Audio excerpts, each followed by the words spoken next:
Section 2 is multiplying and dividing radical expressions. This should say radical here. Rational expressions are something completely different. Hopefully we'll learn those later on this year. So your objective is multiply and divide radical expressions and simplify radical expressions using various properties. Not that that really matters, but we are working with roots and radicals, so we should see that word in the title. You can simplify the product of powers that have the same exponent. We already know that, but we haven't seen that yet.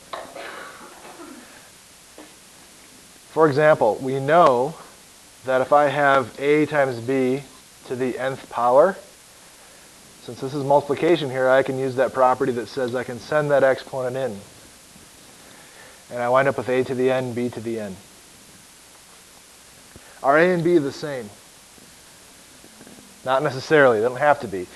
I wind up with this. Because this is an equal sign, it means that I can go this direction, but I can also go this way. If I have a to the n and b to the n, so the exponents here are the same, but the bases are not. I can go this way and kind of like factor out that exponent. That's what this statement right here is saying. So if I have 2 squared times 3 squared, I can kind of pull that exponent out, because those are the same exponents, and I can write it as 2 times 3 squared. Of course, 2 times 3 is 6, and then 6 squared is 36. Over here, 2 squared is 4, 3 squared is 9, 4 times 9 is 36. So you get the same number if you're working with numbers either way. But more importantly is if we're working with letters, then we have this situation here. This property goes both ways. All properties do. Likewise, you can simplify the product of radicals that have the same index. So here I had the same exponents, and I got that. Here I have the same index. This would be an index of what? Yeah, 2. That's the square root. So it's an index of 2. Because these are the same index, I can put them both under the same square root. Or, because these are the same index, I can put that 4 and that 5 both under that third root. What you're seeing here is the property that you've been using since Algebra 1 that you learned. If you have the square root of 2 things being multiplied together, you can split that into 2 little square roots. The square root of a times the square root of b. You know that one already. We've used it a lot this year. You have to use this property when you're simplifying square roots. Find the biggest perfect square that's a factor of the number you're looking at. Right? We've been doing that for a while now. This property goes the other way. And that's what this is saying right here. But it's not just square roots. It's any degree, or it's any index on that radical. And this property holds. Going this way and going this way. And that's all this table right here is saying.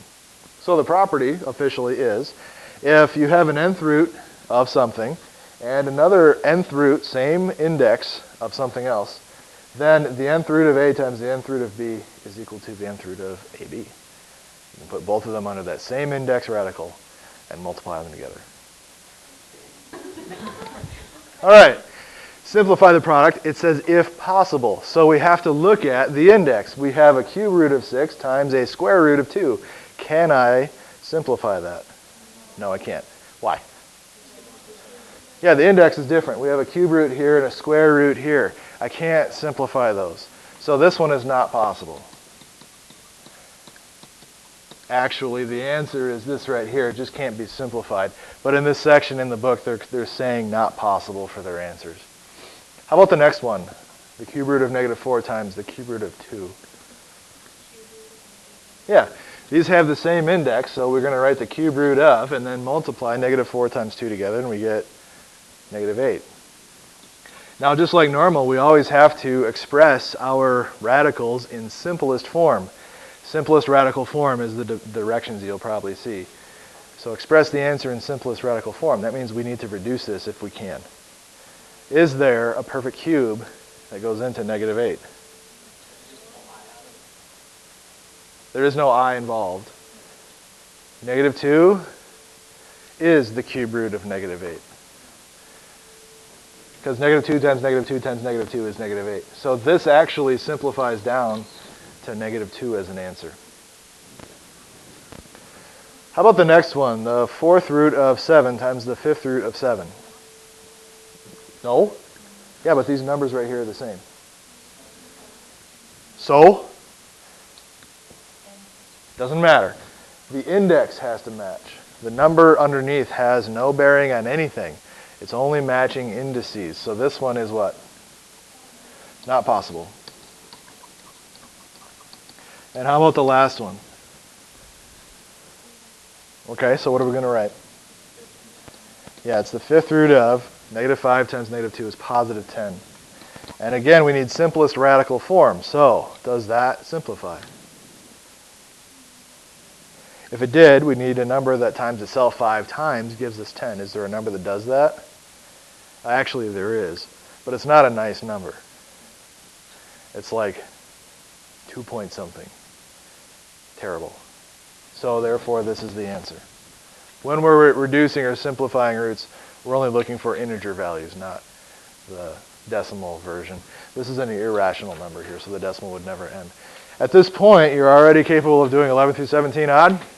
Have fun. The next thing we're looking at in this section is to simplify a radical expression. What we're going to do is look for a perfect nth power. So you're trying to match the index with the power that you're looking for. And we've been doing that actually when we're simplifying square roots. You're looking for the biggest perfect square that goes into something as a factor. So the same thing is going to be true now in this section. You're looking for the biggest perfect, whatever that is, that goes into this number as a factor. So first of all, the square root of 24. We're looking for the biggest perfect square. That's a factor of 24. What is it? 4 times 6. Is there a perfect square in the factors of 6? 2 times 3. No, that's it. So 4 times 6 is it. This is going to turn into the square root of 4 times 6. Then we're going to use that property that we just looked at, where if we have two things being multiplied together under a radical, we can split it up. So this becomes the square root of 4 times the square root of 6. And then we just simplify that. The square root of 4 is 2, and the square root of 6 we can't take.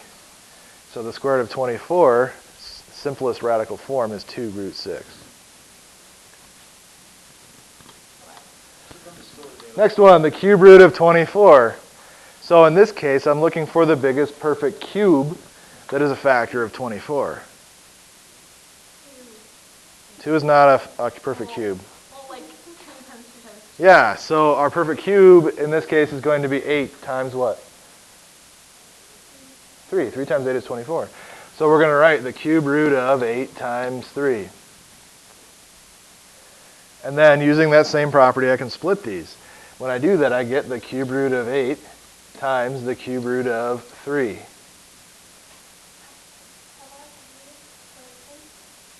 No. There aren't any over there. No. They're all dead. Yep. They all died. Take a look. The cube root of 8 is 2 times the cube root of 3, and that's your answer. Yeah, you notice how I wrote that. The reason I wrote it like that is because if you get sloppy in the way that you write these, now it looks like 2 to the 3rd power times the square root of 3. Okay? So I'm trying to be very specific about how I'm writing this. Normally, after like today, I'll probably just write that. I'll know what I mean. You'll hear me say it. But if you go back in your notes and you look, you might not be sure.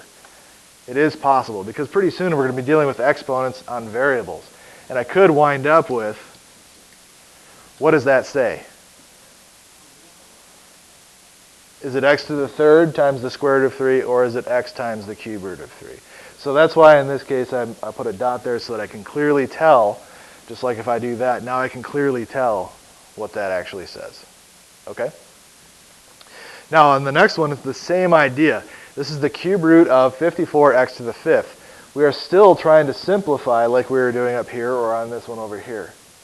In order to do this, we need to find the biggest perfect cube that goes into 54, and also the biggest perfect cube that goes into x to the 5th. So let's worry about the 54 first. What is the biggest perfect cube that goes into 54? 9 is not a perfect cube.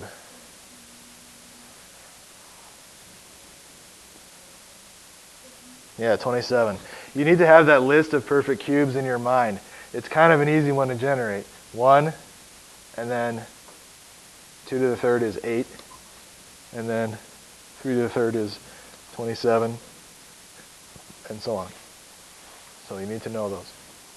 All right, 54 will factor into a perfect cube, which is 27 times what?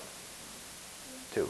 So we have the cube root of 27 times 2, and now we got to worry about this x to the 5th. Is x to the 5th a perfect cube? No, it's not. So what number times itself 3 times gives me a factor of x to the 5th that is a perfect cube? In other words, what's the biggest perfect cube that goes into x to the 5th? It's not x squared.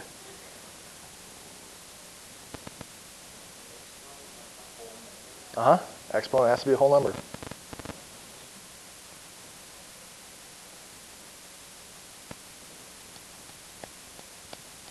What are the factors of x to the 5th?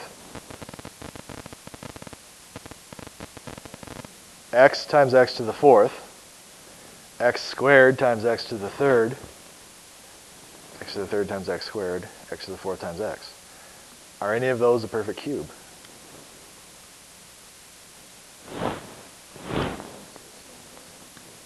X to the 3rd is a perfect cube. Why? Because x times x times x is x to the 3rd. So x to the 3rd is a perfect cube. So times x to the 3rd times what's left over? X squared.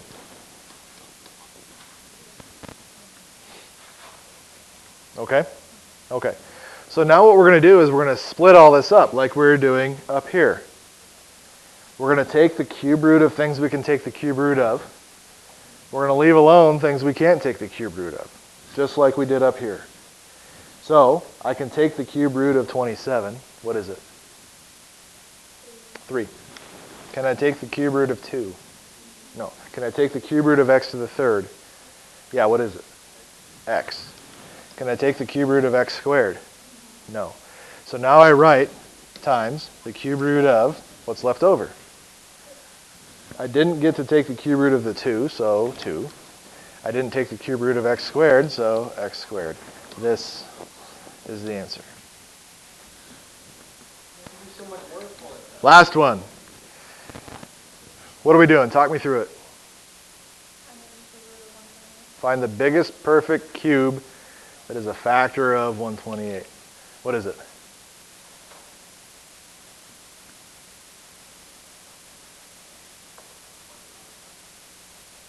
That's not a factor of 128. Neither is 5. That's not even a perfect cube.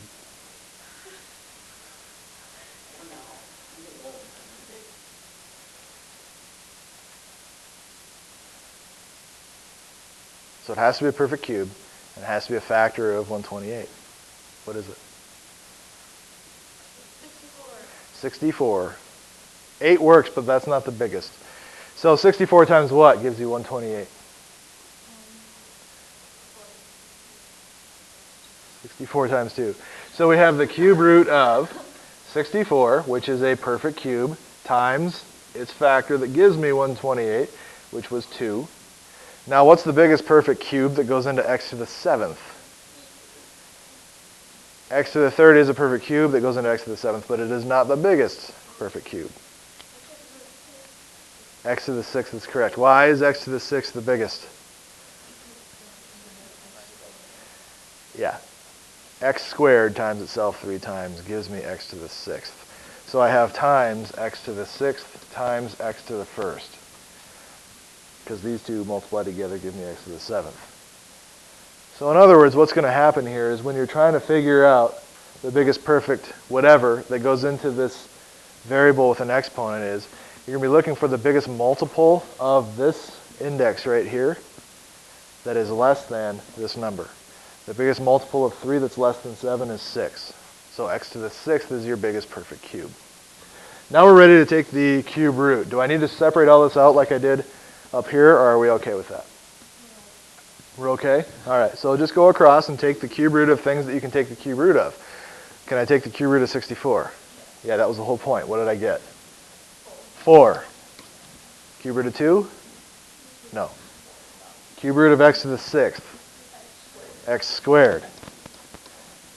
Cube root of x? Can't do it. So now I'm going to write times the cube root of 2x is what's left over. So there's your answer. Now one more note here. Just like what you did to get this x to the 6th, where you said, what is my biggest multiple of this number? When you take the whatever root this is of your variable, what did I do to my exponents to wind up with x squared?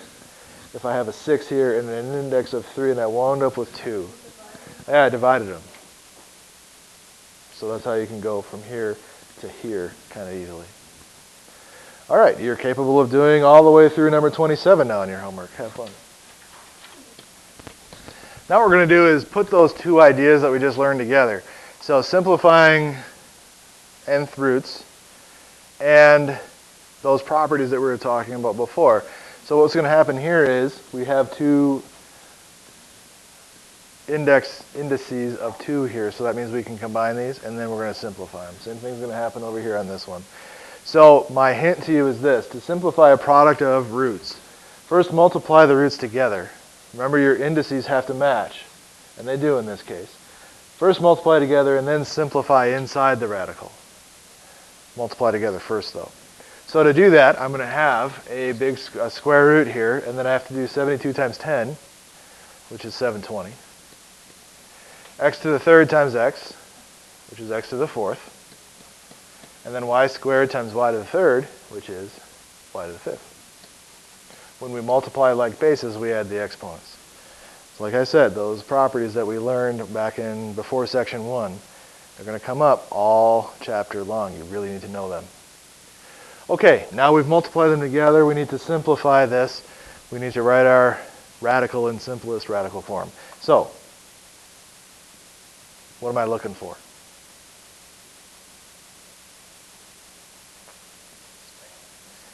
The biggest perfect square that's a factor of 720. What is it?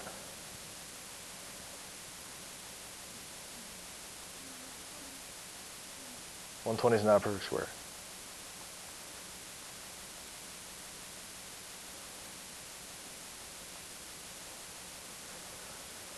Find one that you know works.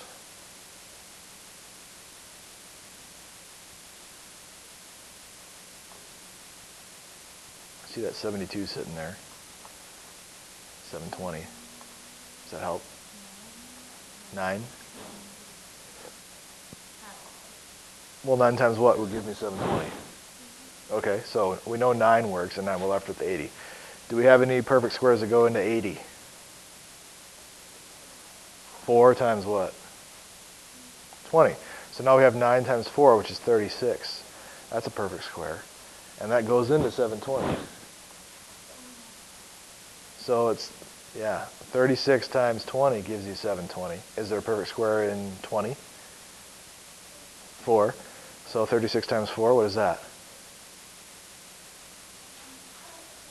144. Does 144 go into 720?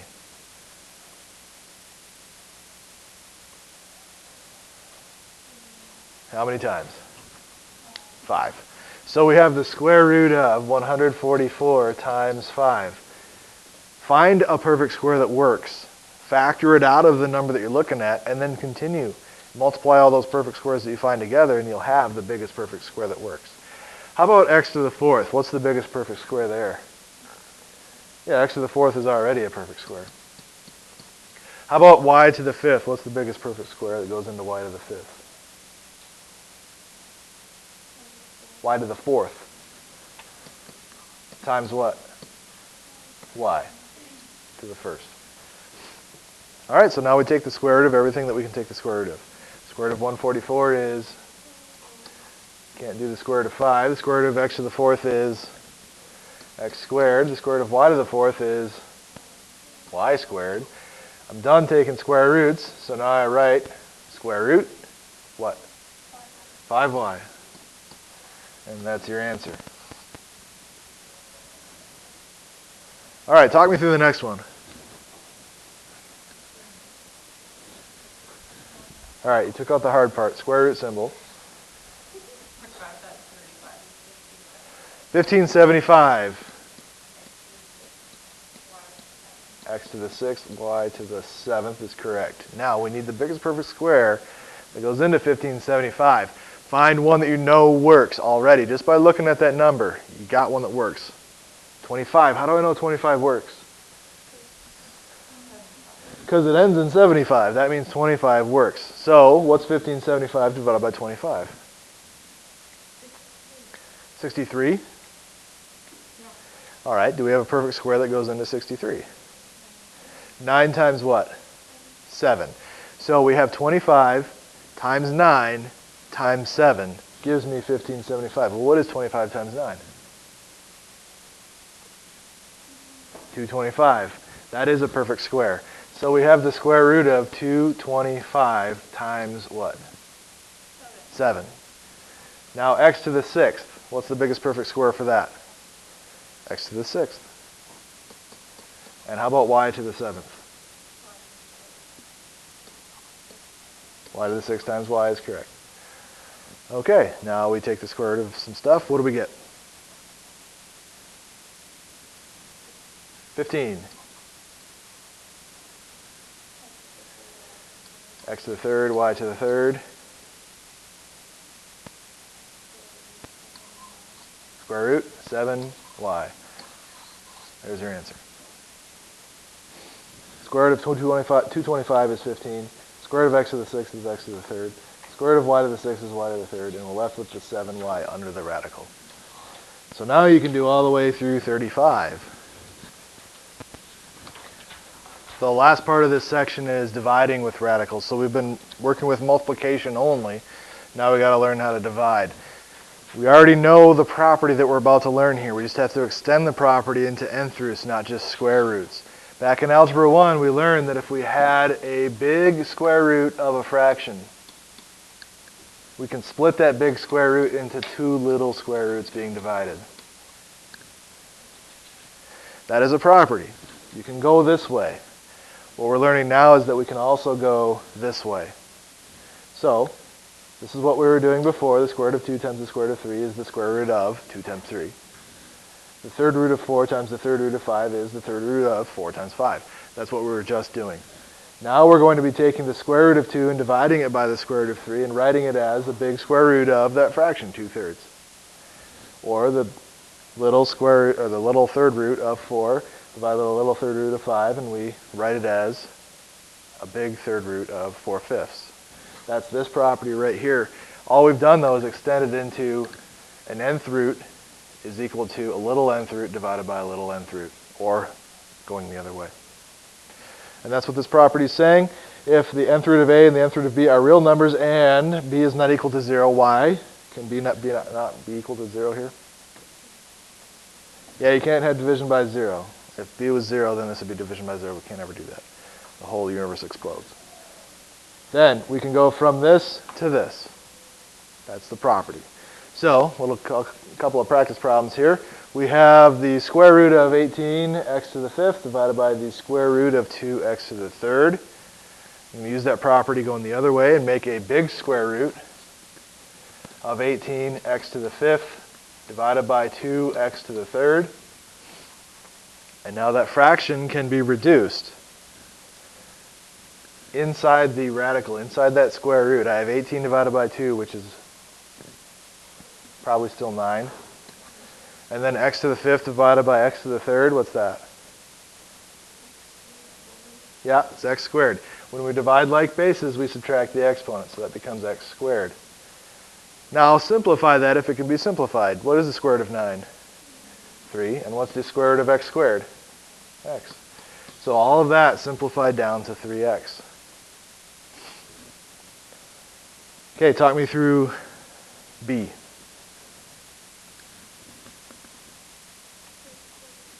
Big cube root of what?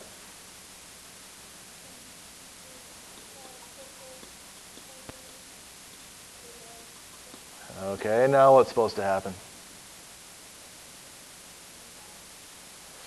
Yeah, reduce the fraction. You got a fraction sitting there, reduce it. This is still the cube root of what?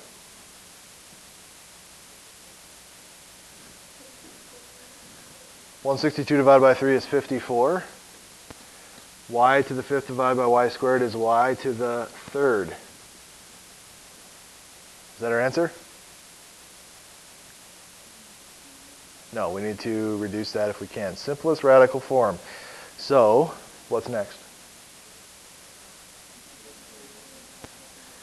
The biggest perfect cube that is a factor of 54 is what? 27. So we have the cube root of 27 times what? 2. And then, how about y to the 3rd? What's the biggest perfect cube that goes into y to the 3rd? Yeah, it's just y to the 3rd. Okay, now what? Take the cube root, so 3. 3y times the cube root of 2. There's your answer.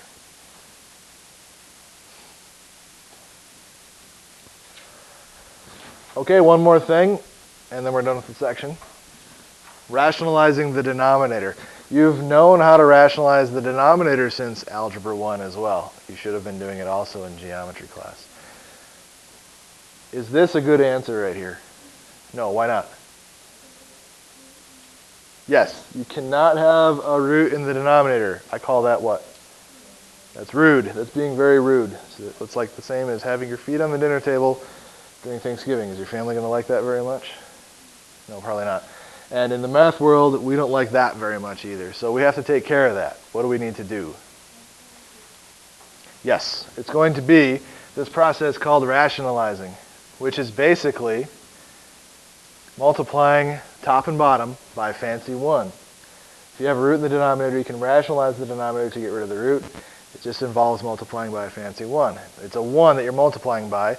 You just dress it up so that it doesn't quite look like a 1. My fancy 1 here is going to be the square root of 2. It has to be the square root of 2 divided by the square root of 2, a fancy 1. The reason I'm doing that is because if I take the square root of 2 and I multiply it times the square root of 2, I get the square root of 4. And the square root of 4 is 2. And now the square root part is gone. So I just have a 2 in the denominator. Then I multiply across the top. 1 times the square root of 2 is the square root of 2. So that's your answer. Anything inside the square root does not reduce with things outside the square root. So this is it. This is as far as you can go. Another way to look at this is to say the square root of 2 times the square root of 2 is the square root of 2 squared. Anytime I square root something and square it, I get exactly what I had to begin with. They wipe each other out and you're just left with that 2. So what should I do on this next one? 3 divided by the square root of 3. Multiply by square root of 3 over the square root of 3, a fancy 1. What do I get? 3 root 3 over 3. Is that my answer? What is my answer? Yeah, this 3 over 3 is also a fancy 1. It reduces down to just 1, and I'm left with the square root of 3. There's your answer.